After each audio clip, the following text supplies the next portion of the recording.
Bienvenue à toutes et à tous dans le nom de notre Seigneur Jésus-Christ. Bienvenue à la chapelle de Nesle. Bienvenue pour ce moment de culte que nous pouvons vivre ensemble et c'est une joie de nous retrouver réellement les uns les autres. On apprécie chaque dimanche nouvellement depuis plus que jamais.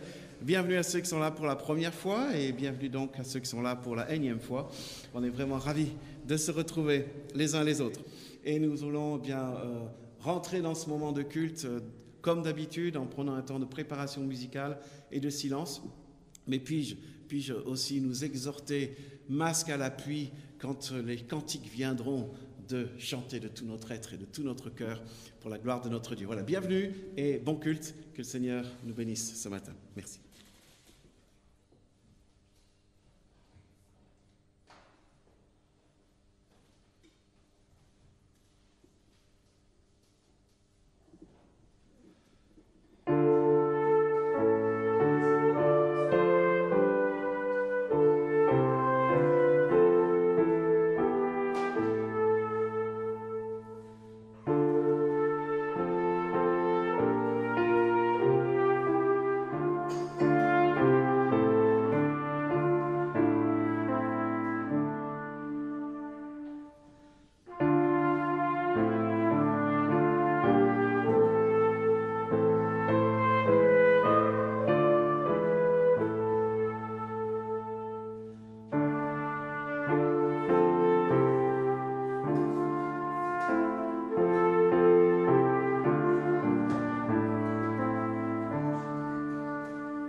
Écoutez comment notre Dieu interpelle son peuple au 29e chapitre du prophète Ésaïe. Le Seigneur dit : « Ainsi quand ce peuple s'approche de moi, il me glorifie de la bouche et des lèvres, mais son cœur est éloigné de moi, et la crainte qu'il a de moi n'est qu'un commandement de tradition humaine. C'est pourquoi me voici. » L'Éternel va continuer à émerveiller ce peuple par des miracles et des merveilles. La sagesse des sages s'y perdra et l'intelligence des intelligents ira se cacher. Nous sommes à ce stade de notre culte où nous voulons adorer notre Dieu pour qui il est pour nous. Mais alors nous nous exposons à son regard d'autant plus près. Sommes-nous avec notre Dieu de tout notre cœur? Vous avez entendu les paroles divines, les paroles critiques relayées par Ésaïe. Et je crois qu'elles résonnent encore aujourd'hui pour le peuple qu'est l'Église. De toutes sortes de manières, en pensée, en parole et en actes. Effectivement, nos cœurs sont éloignés de notre Dieu, le Dieu d'Israël, le Dieu de Jésus-Christ. Il est juste et bon qu'avant de rentrer plus avant dans notre adoration de sa personne ce matin, nous fassions le bilan de qui nous sommes pour mieux recevoir tout ce que Dieu voudrait être pour nous. Et en ce sens, je vous invite à me rejoindre dans une prière de confession et de consécration. Prions. Grand Dieu majestueux, toute notre attention devrait aller à toi, et pourtant ce sont nos personnes, nos traditions, notre statut qui nous préoccupent. Toute la gloire te revient, et pourtant, c'est à notre gloire que nous sommes si souvent attachés. Nous reconnaissons la gravité du problème du cœur que nous avons, et nous te demandons de pourvoir à une solution. Nous comprenons en effet que si tu relèves et si tu pointes nos travers et nos manquements, ce n'est pas pour nous condamner, mais pour nous préparer à mieux te recevoir dans l'humilité, dans l'expectative. Veuille diriger le temps de culte que nous vivons ensemble ce matin.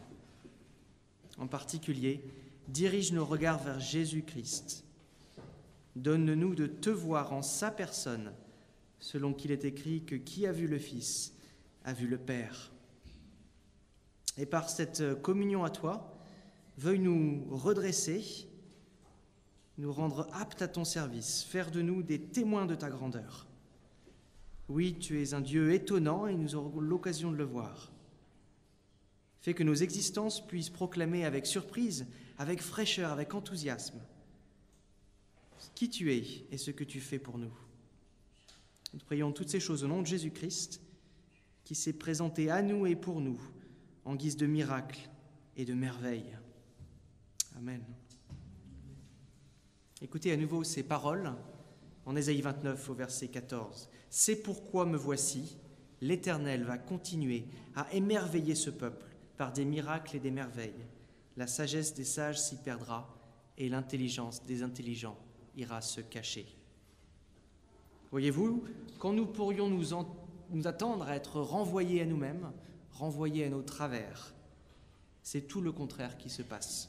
Notre Dieu s'est proposé de nous étonner plus que jamais, de nous émerveiller. Et il allait le faire en se donnant à nous et pour nous, en et par Jésus-Christ. C'est pourquoi me voici. Le voilà donc, notre Dieu suprêmement manifesté à la croix.